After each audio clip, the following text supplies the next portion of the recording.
And Yeah. I think being able to have material, whether that's written content in article format, maybe that's going to be micro content like tweets and posts and prefabricated comments with the most commonly asked questions. These what to us would be a pretty standard approach because of our performance ads days.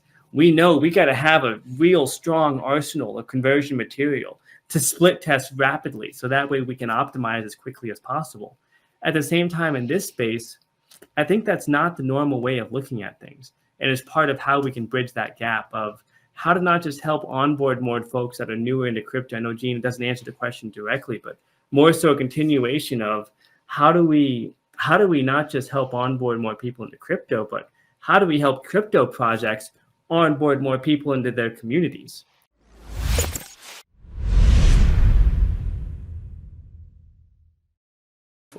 Brian, you touched on something else. Like I was having a long conversation with one of my prospective clients right now, going over what does it take to scale a community, because they've got a sick technology, and for sure I could see us talking quite a bit about them when we have our next segment, or maybe the next show, whenever that is, going over news.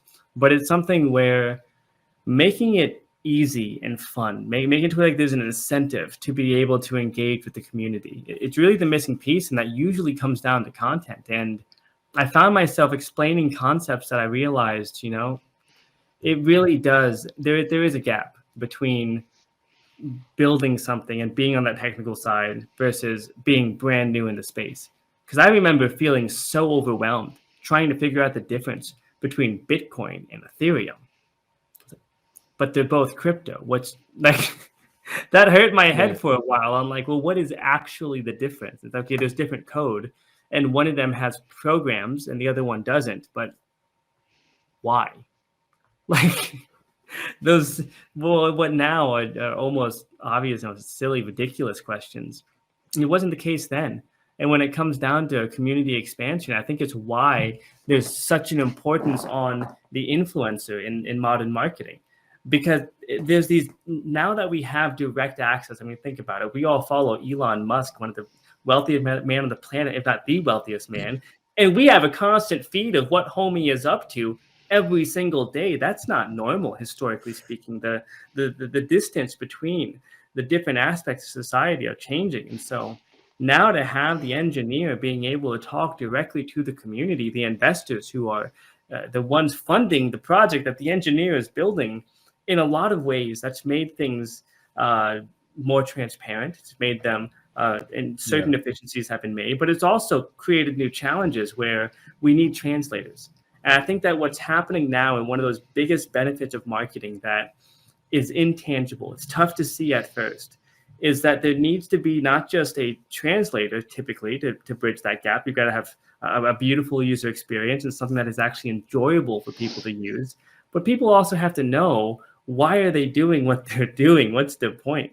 And I think being able to have material, whether that's written content in article format, maybe that's going to be micro content like tweets and posts and prefabricated comments with the most commonly asked questions.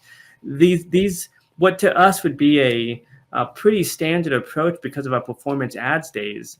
We know we got to have a real strong arsenal of conversion material to split test rapidly, so that way we can optimize as quickly as possible. At the same time, in this space, I think that's not the normal way of looking at things. And it's part of how we can bridge that gap of how to not just help onboard more folks that are newer into crypto. I know Gene doesn't answer the question directly, but more so a continuation of how do we not just help onboard more people into crypto, but how do we help crypto projects onboard more people into their communities? Because then as more projects began to create those more accessible, easier on-ramps to get people excited about their solution. Nate, my first thing I was super excited about was big data. I thought, wow, there's a shit ton of data in blockchain. Ain't nobody really using it. I bet you we could run a bunch of gnarly machine learning systems on it, decentralize that somehow, where so someone can feel comfortable knowing how their data was transformed before it got to them. And I bet there'd be money in that. Well, boom, Gen 2 oracles all of a sudden came into existence. Well, not all of a sudden, after months of painstaking research. At the same time, though, it was a meaty problem and then to explore the direction of the solution to that. That's really what had me degen just absolutely ape into crypto. So I guess I wonder, when it comes down to looking at things in the perspective of how do we bridge that gap? You've got the builders, let's just call it the project, the blockchain execs, the DAO, whoever you want to call them, the internal. But then you might also have those in the community, those who are learning still, those who are DYOR doing their own research, and then in the middle you've got this crazy group of folks called the influencers. Some of them are just shamelessly shilling whatever it is that they're talking about that day or looking at that day. Others, they have great value, but you know what? They don't have any reach. So I guess I wonder what will bridge that gap, because it looks like that's really where we spend most of our time. And to be frank, that's where I see the less sophistication, the least documentation. So like you're talking about the gap between like community and like projects? Kind of. And you've got the influence of the translator in between, whether that's a news source, the one that's blasting out whatever latest updates have happened in crypto, whether that's the actual influential head, the person who made a whack ton of money. Now other people are inspired by that and they listen and they follow and they learn from them. There's usually a middleman between the project and the consumer. So that makes me wonder, what do you guys see are ways that projects can optimize on, and maybe even give an example, because I'm thinking that's a question I can ask you every day.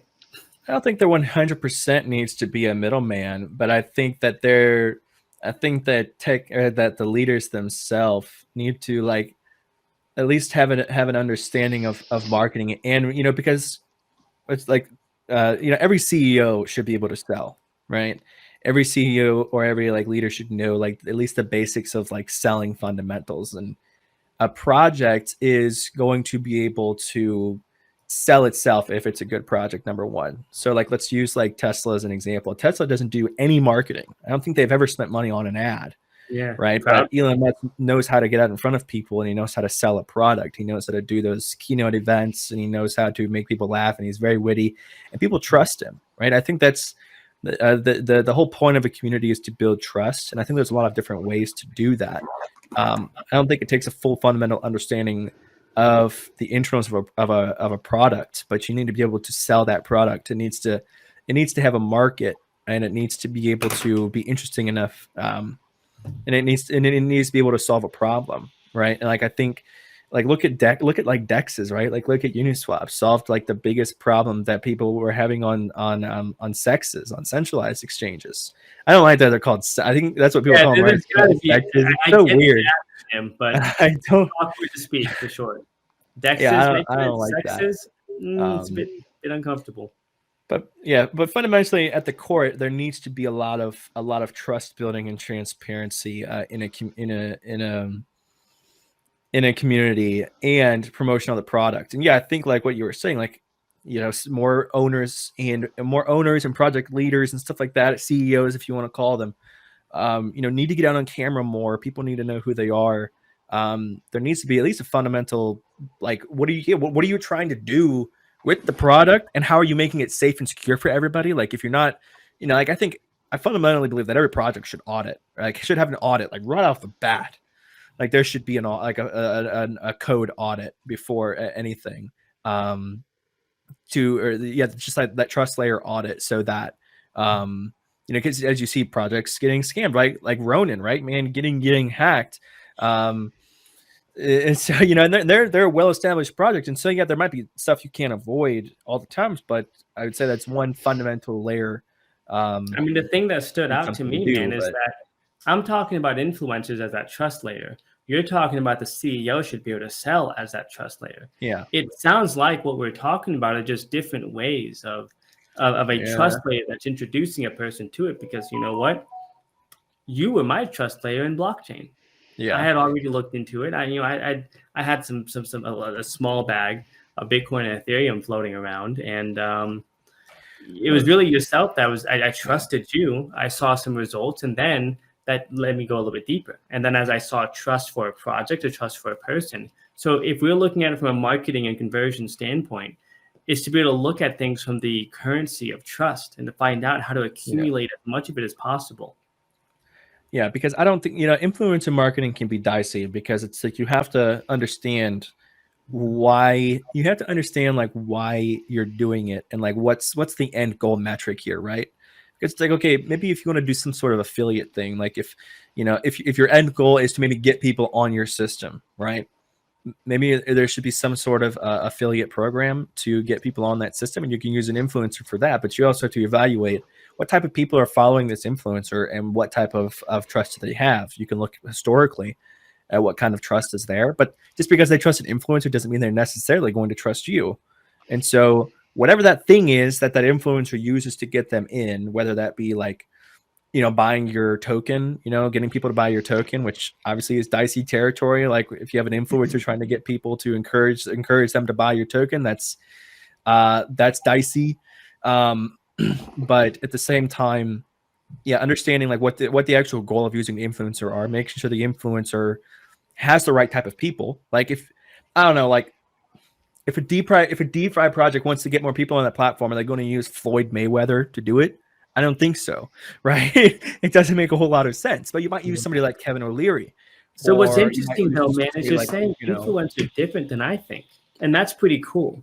Because an influencer, you're absolutely right. That's going to be like your major folks that we could call them shills. We could call them just, a newscaster. But I'm even thinking of an influencer as, well, somebody of influence. And I know it sounds like overly literal, but like for me, you are an influencer to take crypto more seriously. Now, you yourself maybe don't have like a huge brand or huge following, but you were that in between that was able to introduce me enough to say, okay, I'll look at this thing with a much more serious view than I had previously. yeah. My own father spent years trying to get me to look into Bitcoin. Back in 2012, I remember he was talking about this stuff, and yeah, it was something that you were the one that really got to where I stopped, and the timing, of course. But yeah, I say that because it's interesting to see that there are variables that we can control and that we are able to see in.